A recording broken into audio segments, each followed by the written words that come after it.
everybody. This is Bo Sandoval, your Congressional District 1 Vice Chair of the Democratic Party of the state of New Mexico.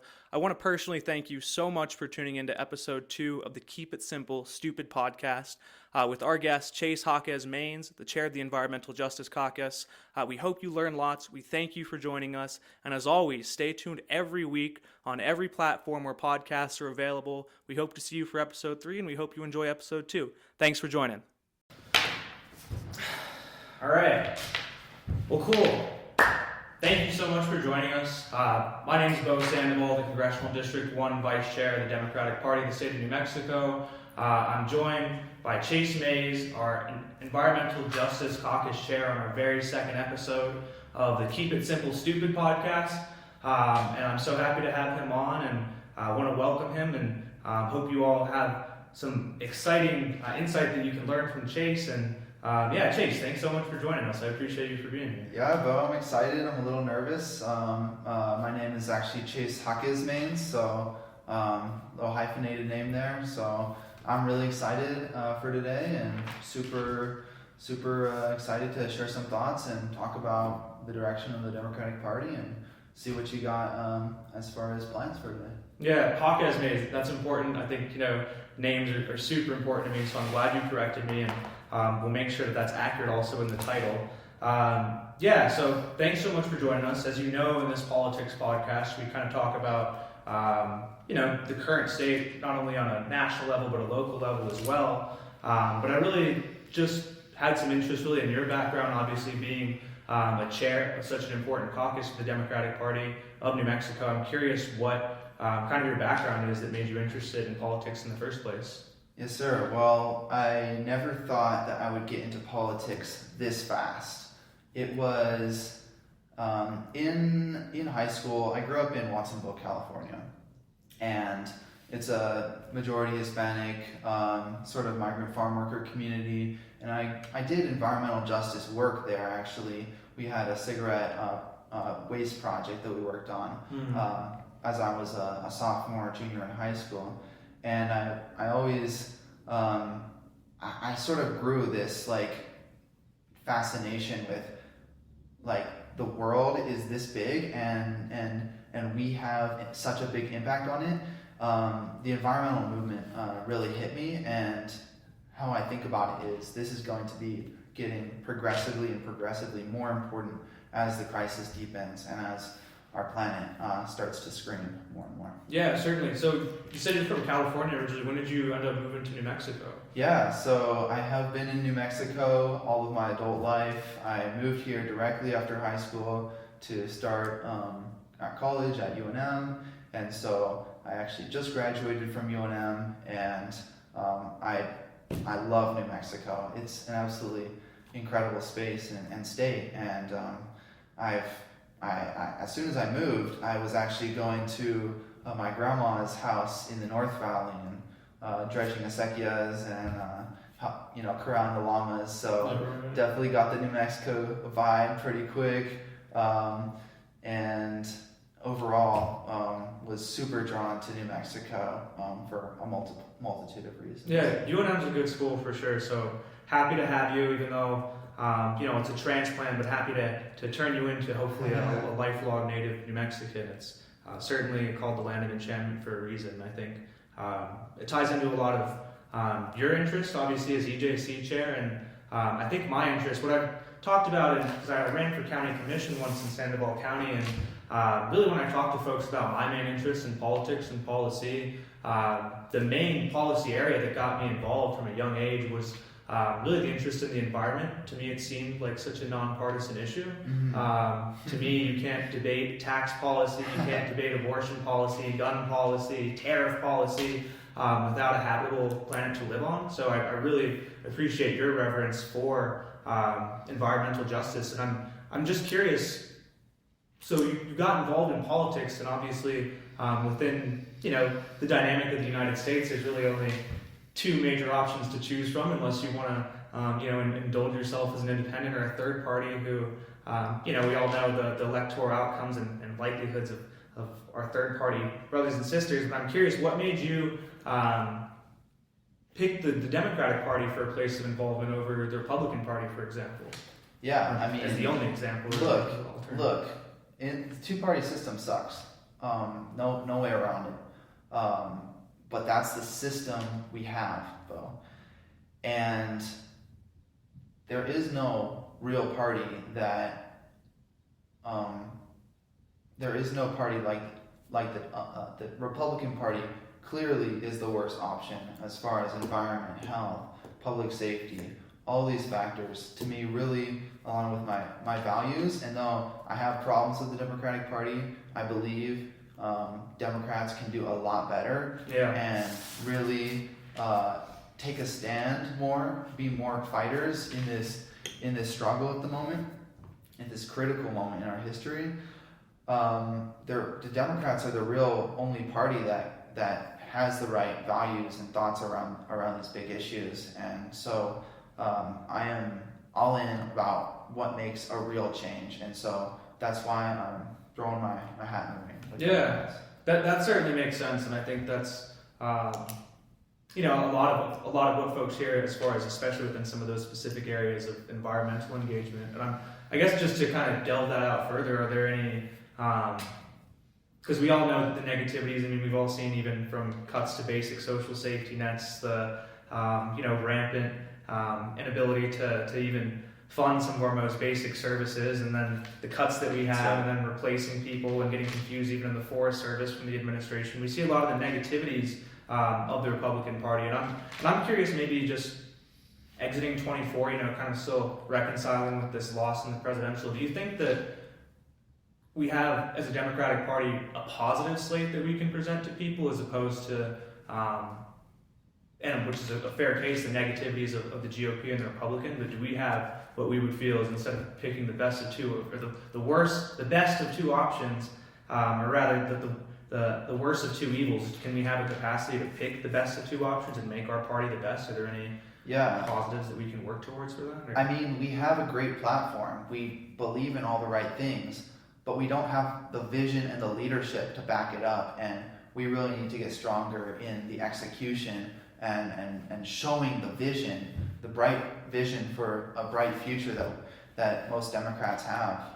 So I think it's all in the execution at this point. Yeah, you talk about vision and leadership, and as young people, I think there's obviously been a big divide, not only in turnout for young people, but we see even in this recent mayoral election, which I brought up in the last episode with my last guest, Greg Bennett, as well, kind of that divide between the old guard and new guard of Democratic politics. And when you talk about kind of vision and leadership, I'm curious what you mean specifically, what we need from a vision and leadership perspective to kind of build our tent, encourage folks to choose us as the best of two options rather than the less of two evils. Yeah, look, it's clear that we need new energy at this point. We need new excitement, more bravery, honestly. We see so much political cowardice and holding back, and I don't know, I want to... How so? How would you say? I want to keep my seat. These sorts of things, right. You can see them everywhere. And we need people that aren't afraid to stand on values. We definitely need that. But I want to temper that with, we also need the experience of the old guard. We need their knowledge. We need their vast, lived experience. And so I really believe that even as a young person and as someone who brings a lot of passion and new energy, that we need to pair it with, the wisdom of the older generations. And when you talk about, I think, kind of that, of course, necessity to rely on experience, but also the necessity for new energy and new leadership, is it just kind of that branding that we're missing out on, of having that, shiny new face and a new package, or is it kind of the messaging and substance behind some of the support as well? I mean, Bernie Sanders has some of the highest support amongst young people, and he's 109 years old at this point. So I'm just curious, is it the perception of the packaging of having someone new and fresh, or is it the ideas, or somewhere kind of a combination of the both, or how do you see it? I'm not sure. I think right now in New Mexico, there is a lot of new people rising up in the political space who are building their experience right now.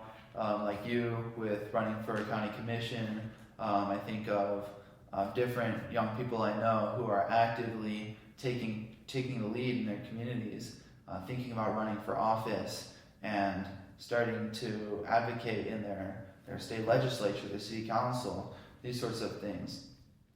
And I really don't know if it's a messaging thing or if it's a take action, let's work together sort of thing. I think action is the top thing we need. And there's just been a bit of sort of wait and see around new leadership, and now is the time to embrace what is new while still holding the value of what is old. Yeah, I agree, and I think having kind of that bold capacity to really engage people is important. You talk about graciously, and I appreciate you in my run for office. It was actually one of the first things I did coming out of college. I had just finished up that semester before, and I remember when I was 18 and had so many of my first few ballots on off cycle, non-presidential terms, seeing so many of the candidates that, and even on presidential cycles, and particularly even in 2020, seeing folks who were running in races uncontested really disappointed me and inspired me to at least let folks have a choice. And we talked about, and I agree, and I think a lot of young folks and folks for that matter agree, the disappointment of a two-party system. But I'm curious, when we talk about young people getting involved, what can we do, not only in the state of New Mexico, but maybe more generally on a national level? Because you and I really aren't a normalcy for young folks our age, especially young males getting involved. So what can we do to make our exception to the rule more kind of a rule to the exception? I mean, what is there to build, and how do we attract some of those young people and encourage them to come into our party?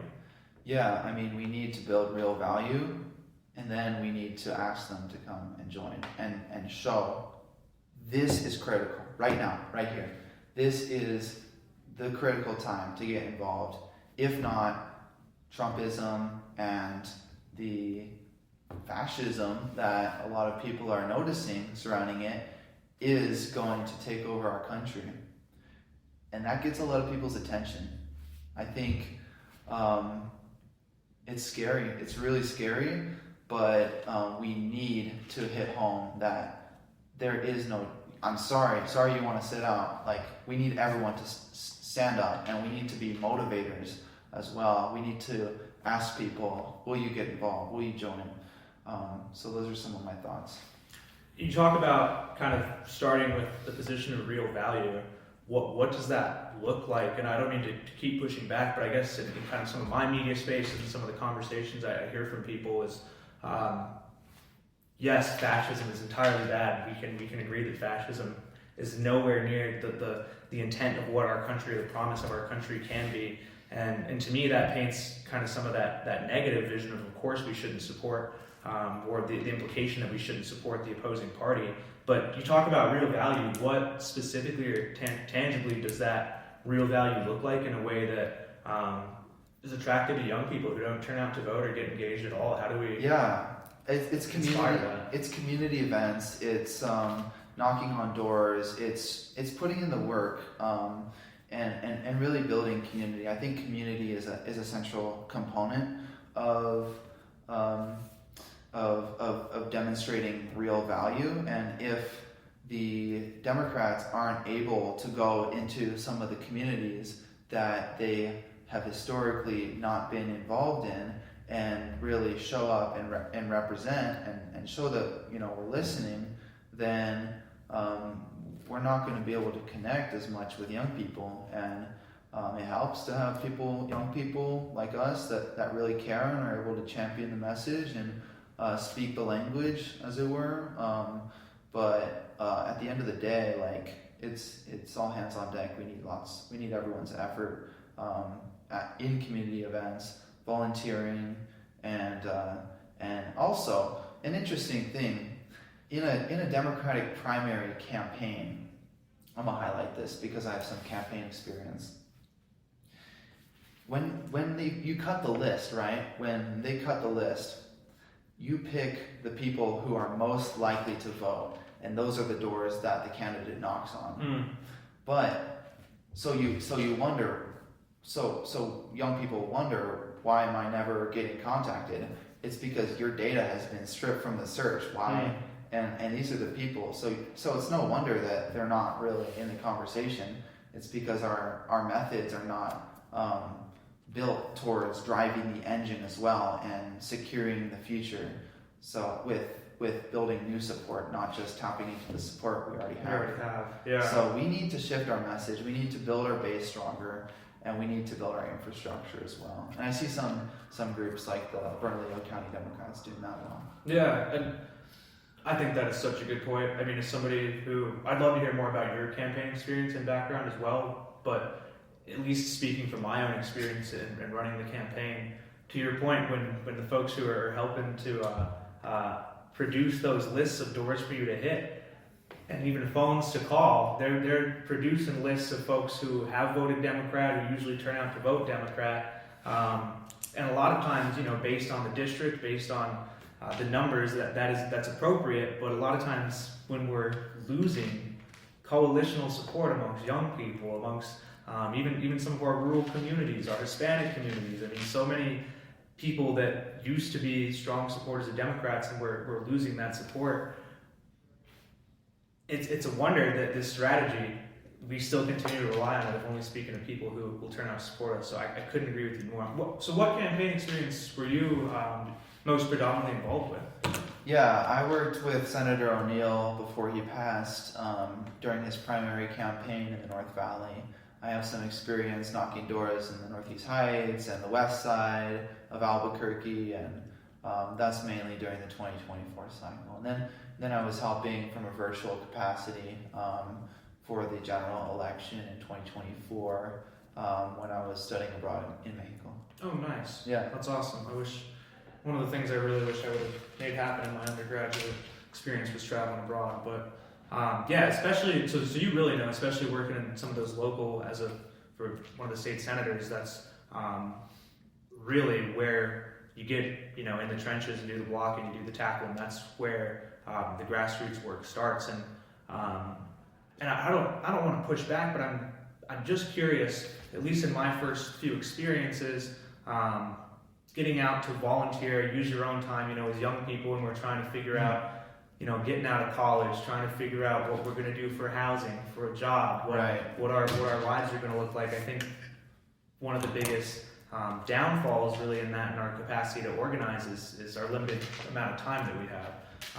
Everybody uses their time in different ways, but I'm curious for the person whose passion maybe isn't politics, or maybe isn't environmental justice. It might be cars. It might be this, that, or the other thing. What do we do to help inspire them to turn out without inspire them to show up to volunteer without just a negative message? Because I think so much of what I hear, at least from my folks, or from folks who are my age, who are not as politically involved, is they don't want to get engaged because of all the drama, all the chaos, all the mudslinging. It's just, you turn on, you pull out your phone, pull up whatever feed you want, and it's negativity from this side and that side and this side and that side. So I'm curious, and I don't mean because I've kind of come at this beyond just kind of developing our real values. There's something else that we can do. You talked about building a community, and I totally agree, but what can we do to build that community? What can we do to inspire young people, again, whose passion isn't politics, to show up, even if it's not volunteering, even if it's showing up to vote? Because I think our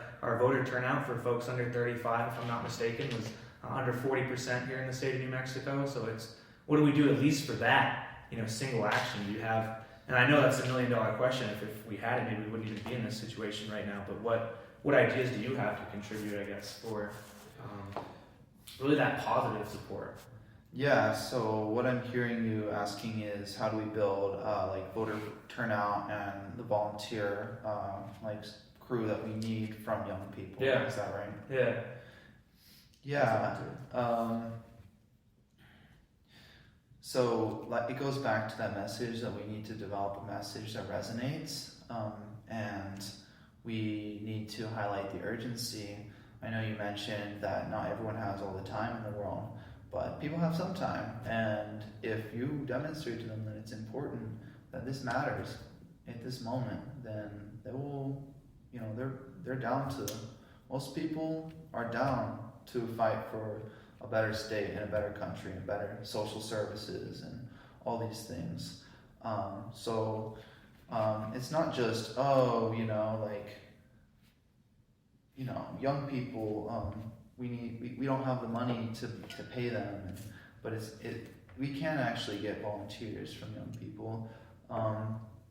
As far as voting, it really comes down to the value proposition, like what are we doing for them, and what are we trying to accomplish, because and I think it helps to frame it in a larger timeline as well, that highlighting things back to even back to 30 years ago, or World War II, go back a while, and people realize, we're part of something bigger, we're part of history right now, and we have big problems and we have big opportunities as well. So I think we need to be innovative and in creating a message that resonates. I'll give some examples.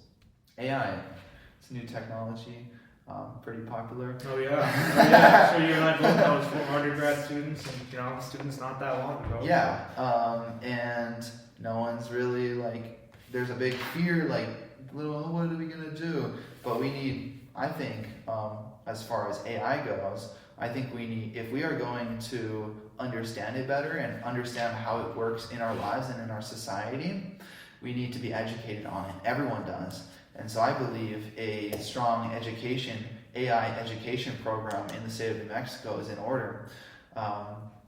So that's something that I feel could resonate with young people, because it's not just talking about issues that were inherited from way back when, and their parents and their grandparents, that it's the real issues and the real opportunities coming at them today. And I think of climate change as an issue of the future that we are hurtling towards, and it's, like I said, it's just going to get more and more and more prevalent until we solve it.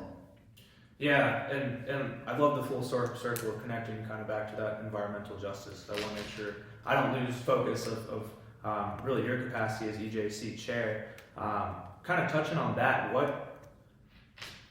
as I said, I was from a young age, it's always been so surprising to me that climate change and the sustainability of our planet is a political issue. And I understand it's a hard thing to address, but what can we do maybe to convince folks who might be on the fence, who might be unsure, who might still think, as the president loves to say, that it's a hoax created by China and the Chinese government. What can we do to help some folks see the overwhelming scientific consensus that exists? What is there that can be done as far as communicating or expressing the reality of our changing climate? Yeah, I don't have the answers, but I do know that we have something special in America. In other countries, climate change is not something that conservatives will deny. They will agree, oh yeah, that's a thing. Maybe we should. They will even push for rolling back towards renewable energy, but maybe not the justice elements, for example. So that's where a lot of other countries' conservative parties stand on climate change, interestingly enough. The interesting thing in America here is that we have a massive media propaganda machine, I want to call it, on the right, that's just really just grabs people, and it's hard to see any different once you see a perspective, and unfortunately it can create it can lead to untrue versions of the world if they're pushing it. And so what was the question again? It's always so disheartening to me when I speak to folks who still have hesitancy or skepticism about climate change, and something that I think about a lot is just because I genuinely think the long-term sustainability of our planet, ensuring that our kids, grandchildren have a habitable planet to live on, is not a political issue. So I'm just curious what can be said, and at least in my conversations, what I try and approach is kind of the follow the money approach. I mean, these are multi-billion-dollar oil companies and organizations that receive billions of dollars in tax subsidies, and I mean, don't you think there's a direct financial incentive for these folks who are making billions and billions of dollars to not acknowledge the reality of the detriment they're causing to the environment? And I kind of trying to pose it that way, but I'm curious if you have any, not talking points, but strategies or ways to help folks understand that, yeah, you know what, there's a good chance that 9 billion people living on a planet might have some sort of environmental impact that might not be as beneficial as we all hope to think. So I don't know how to maybe help people see the light, or if you have any thoughts about it as EJC chair, just because that is an issue that should not be political to me, the way I see it. Yeah, I mean, all we can do is champion it and work on our media infrastructure with the hope of showing the sense we see, our perspective. I don't think it's. I agree with you that it's not a political issue from my perspective. Well, it is. It sure as hell is right now. It is. It is. It shouldn't be. I agree on that. But at the end of the day, we as young environmentalists, we need to build the future that we want to see, and one way or the other, it has to happen. So just keep the faith. Otherwise, we're screwed, and start taking action. If we aren't able to start building towards it now, my vision is that we can stow this away in 10 or 20 years and really, or at least get a solid handle on it, that we can hold big oil accountable, and if they need to hit their profits, be like, hey, you got all this money, why not invest in renewables here in the state of New Mexico? We can build wind turbines, we can build solar panels, we have 300 days of sunshine a year.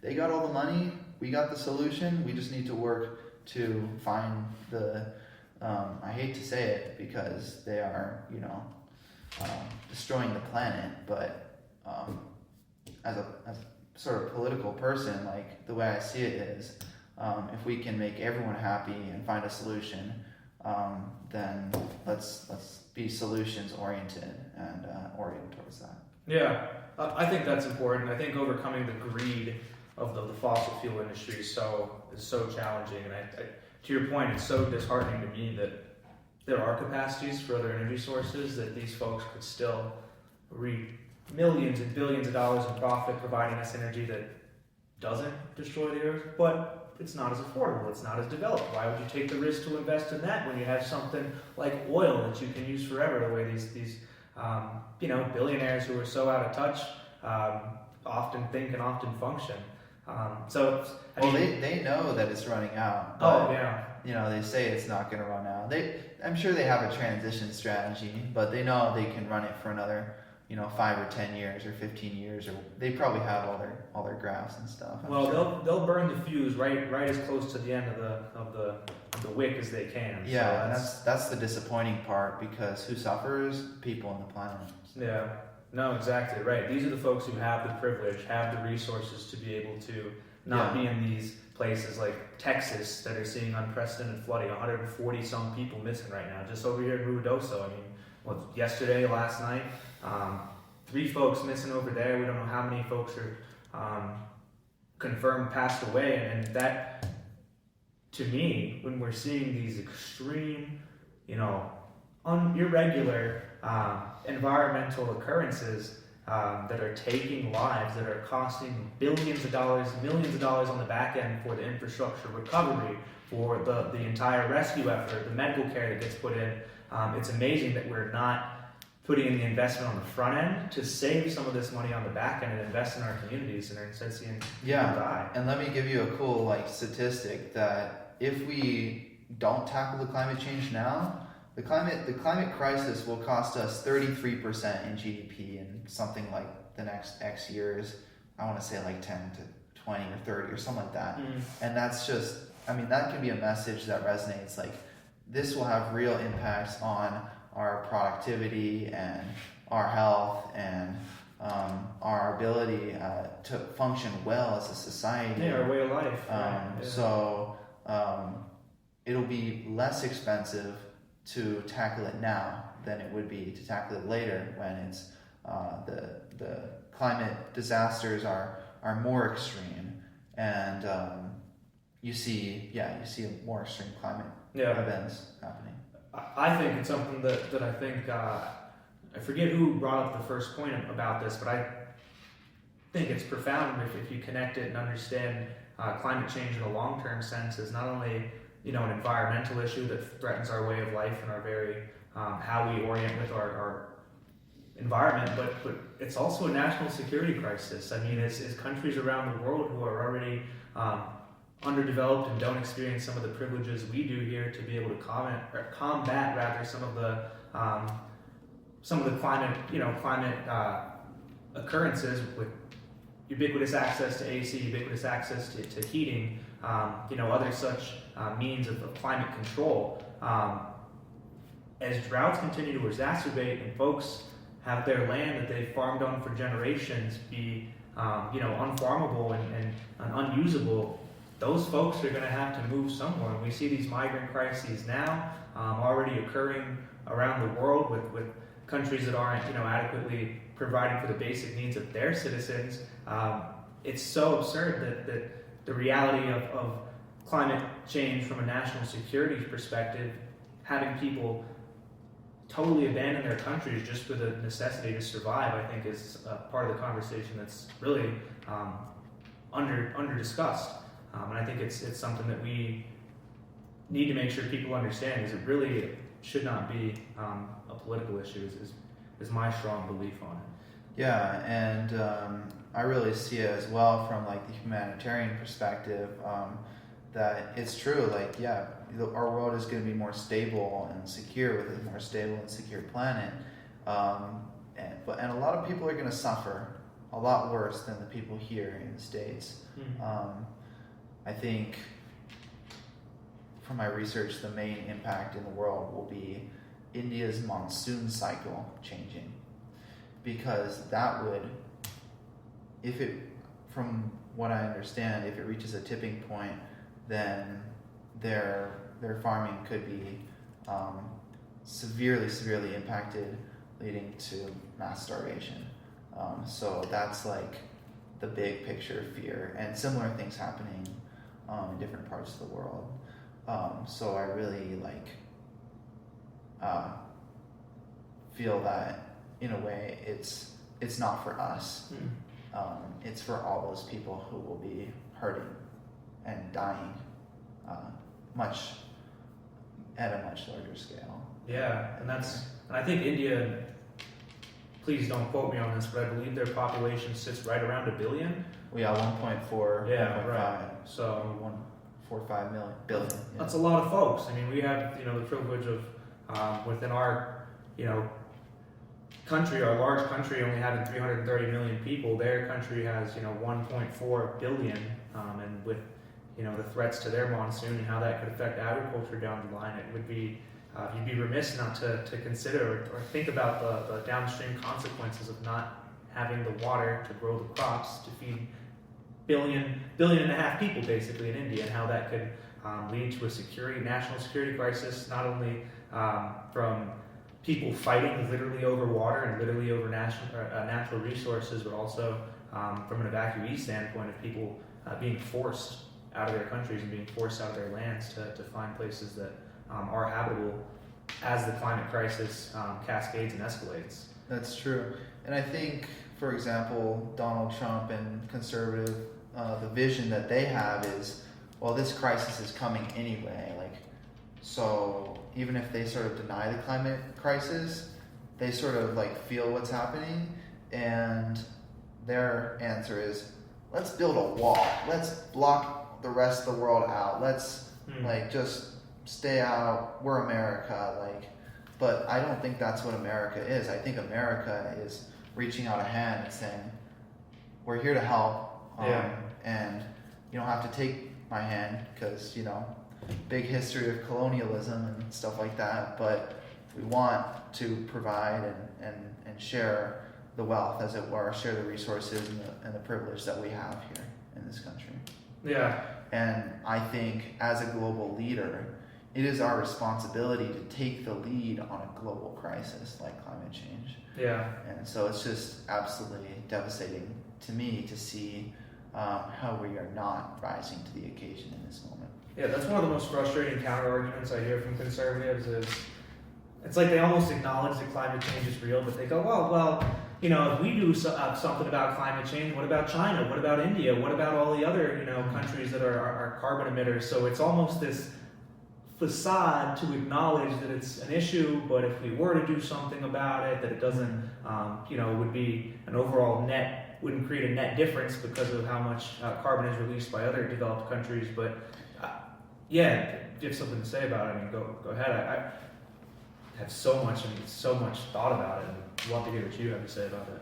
Yeah, that's really ties back to like the energy dominance sort of theory that Trump has going on, and I don't really, I'm not really situationally aware yet of our scope in that, our role in that as much as I'd like to be. So I'd like to do some more research before I really put out some thoughts. Yeah, no, certainly, that's fair enough. I mean, we don't want, putting out any type of BS that's made up or out there for folks, but for sure. But what drives me nuts because if I were to just add on about kind of the conservative approach to climate change, not only would they kind of acknowledge that if we were to do something about it, other countries wouldn't, is this idea that they bring up of the Earth being in a global cooling cycle, and we're always in cycles. The Earth is always going through, a different period of change. The climate is always changing. That's what they say. Is the climate is always changing. And is there?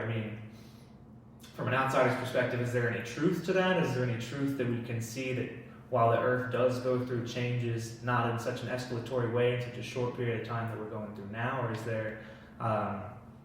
What type of pushback do you kind of try and channel when you hear that the climate's always changing type of argument? I'm a decently data-driven person, so my mind goes to, well, there's so many parts per million, and it hasn't been like this in millions of years. We've bumped along up and down at much lower levels before, but that's not really a message that is resonating at the moment. I'm not sure at this point. You got any thoughts? I think we're really in a time that we have to rely heavily on data that's been collected over decades and decades and decades that shows, to your points, the parts per million of carbon that exists in the atmosphere. That it's not just carbon. We have greenhouse gases. We have 9 planetary limits, 11, something like 13 planetary boundaries that we are rapidly approaching, exceeding in almost all. I believe it's 9 or 11. God, whatever. But we are over the limit in 6 of them, and approaching the limit in the other 2 of the other 3. So the only real limit that we actually did well on, reaching back on, was ozone. Once we stopped, They put in a big effort to that. They did, yeah. So we have proven that we can, reduce our impact, but these are big problems. Yeah, and just to add on something that I think drives me nuts, just from a nonpartisan perspective, is I think a lot of the climate change conversation is kind of caught up in the changing temperature and the changing composition of the atmosphere and how that affects really our Earth's surface temperature. But I think more so, which I think just from a pure nonpartisan perspective drives me nuts, when you talk about kind of those elements or those levels of sustainability that we're not meeting and we're threatening our own really habitability and survival with, is the amount of trash and pollution that continues to exist. I mean, we see these trash islands out in the ocean. We see I mean, I'm sure if we were to walk down the street right now, wherever folks might be listening from, it's not hard to find copious amounts of litter, copious amounts of environmental contaminants that I think we should all be unified in, that affecting our environment in such a negative, artificial way is bad. And I don't understand how kind of that inability to see our negative effect is resonating within people. And I'm curious maybe if, in your experience or in your conversations, if that's maybe a stronger way to maybe break through to somebody to start about climate change is, hey, we don't want trash in our oceans. Hey, we don't want litter in our streets. If that's from a sustainability perspective, maybe a rudimentary kind of novice way to approach people who might be skeptical about what these gases do that come out of their car, or other sorts of emissions. Is that maybe something that you would find? Yeah, I like that. That's helpful. I'm gonna write that down. Well, I mean, just bring it back to the basics, in a way that people understand. That's a mess. That's I think simple. Keep it simple. yeah, in the spirit of the podcast, right? Let's make a message that people understand. So we don't fucking want trash in our ocean, in our desert, Like who the hell does? Who would get behind it on Yeah. the other side? You're like, you know what? We need more trash in the ocean. There's not enough trash out in my desert. When I walk down the street, I don't see enough litter. I think you got your hook. No, well, let's hope so. Let's hope so. Yeah. I mean, this is really not to drive the point home any harder, but there's no reason that having a habitable planet for our future generations and having the most biodiverse, most diverse ecosystems possible that help us support our own life in a symbiotic way shouldn't be supported. That should be a very nonpartisan stance to support our Earth and support the long-term sustainability of the planet. So Yeah. well, anyway, I'm curious, really, then, through your work as environmental justice caucus chair, what are you all doing here in New Mexico to help advance some of the good work, some of the good trouble that we need to have the land of enchantment stay, enchanting? Yeah. So actually, right after this podcast, I'm meeting up with we're having our monthly general membership meeting, and we are going to be having State Representative Matthew McQueen, who's running for Land Commissioner. He's going to be our main guest speaker. So we are doing an education component, as well as Colin Cox from the Center for Biological Diversity here in New Mexico. So we are an interface with these legislators and these community groups, so that we can provide more solid education to our members and the public. So that is definitely an element of the work we do. We are ramping up our ability to advocate at the state legislature. So in the last bill cycle, we pushed for it was a bike bill. It was the Idaho Stops bike bill, which now went into effect on July 1st, 7 days ago, which creates more sustainable and efficient cycling, as well as safe cycling, by allowing a stop sign to be treated as a yield sign and a stoplight to be treated as a stop sign for cyclists. So it just makes smoother commutes and less dangerous cycling activity. And is that for the entire state that they passed it? Entire state. So very nice. it's a cool bill. It's an interesting bill, but we want to do bigger projects, stuff that is going to have a bigger impact on in New Mexico, and we are working on redeveloping our thesis as a caucus around this idea of that. I'm forgetting, but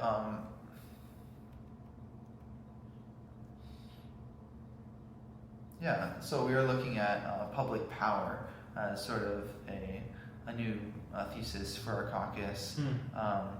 Really looking at how our energy infrastructure can be redesigned to be more publicly owned rather than privately owned, as well as looking at, so that includes the energy energy transition. We need to transition from oil and gas in the next 10 to 20 years, and that's a really big problem, a really difficult problem to address here in New Mexico that I am deeply passionate about, because we got a couple things going on with oil and gas. Firstly, we are so dependent on oil and gas at the moment, like ridiculously. So much of our state budget is funded by oil and gas. I believe about between 35 and 45%, depending on how good oil and gas had of the year. And what's even worse is that oil and gas, through our state constitution, is deeply tied to the education department and in funding the education department. So we have the permanent land grant fund that is funded by oil and gas, and it means that 55% of our education is funded by the oil and gas industry and their taxes. Like, how ridiculous is that? And how do we, the big question in my mind is, how do we move away from oil and gas while still providing the education of our citizens and our young people? And that's a thing that I don't have all the answers to, but it's a problem that needs to get solved in the next 10 to 20 years. I'm just gonna say it, that's something that needs to happen. I think the transition is certainly crucial, and you talked about earlier too about kind of the presupposition of the Republican Party, that their whole platform is to achieve energy dominance, energy independence. What drives me additionally nuts and frustrated about kind of the whole dialogue is, to me, there's no more dominant and sustainable and independent source of energy than having a renewable and reliable source of clean energy. Yeah, so absolutely. That kind of preface that the GOP has, that their whole goal is energy dominance, independence. I have a hard time sometimes that the Democratic Party doesn't embrace that kind of as their premise, as well as, yeah, absolutely, we want to be energy independent and energy dominant. How are we going to do that? We're going to do that in a way that doesn't wreak havoc on our planet in a long-term way that leaves generations without a habitable planet to live on, with ecosystems and total devastation, biodiversity, falling apart. So I think that is really something that kind of frustrates me, and I don't know if it's, again, kind of back to our messaging issue, or maybe we do need to push back on that energy dominance and energy independence, but I think that that's something that we should embrace as a party and say that actually we have the best path and the most sustainable and the most habitable for future generations path to get to energy dominance and sustainability and energy independence, as the president and the Republicans love to say. Yeah, but let's just remember that this energy is tied into so much of the military action going around the world. And I want to question how much we really need to be so deeply involved. Who is the real enemy that we need to be dominant over? I want to ask questions like those, because even those are shifting, Trump and Putin are best buds, so we don't know who our enemy is. I think our enemy is within at this point, and we just need to find a way to work together more than compete, I think. Yeah, I think that's a pretty good assessment of the situation, to be frank.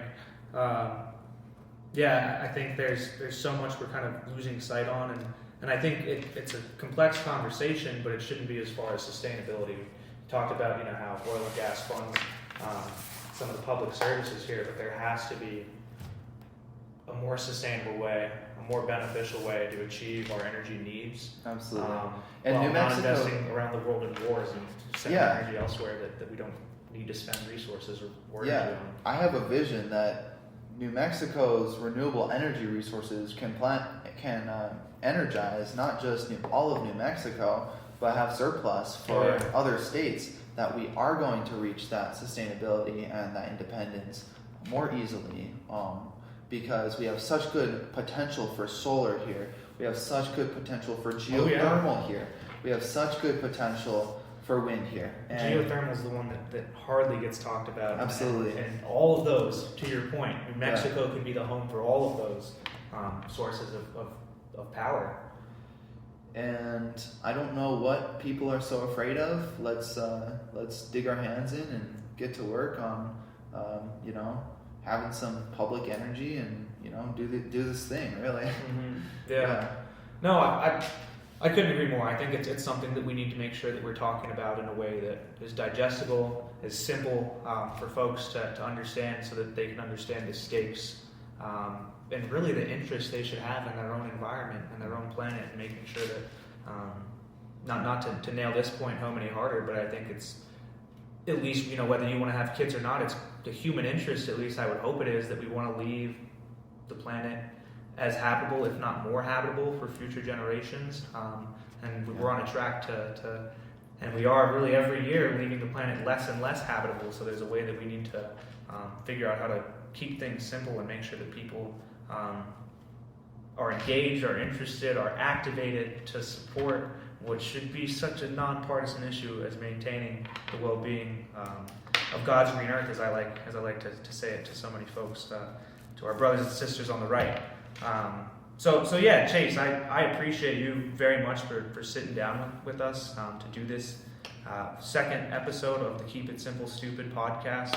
And I just wanted to see and make sure you gave the opportunity to you. Are there any other points you wanted to talk about that you didn't get a chance to speak to, or is there any questions maybe you had for me, or anything that you wanted to add to the conversation? Yeah, I wanted to touch on another thing that I'm doing, if I could share. I'm also starting my own company. I'm looking to, it's called Visionary Co-Living New Mexico.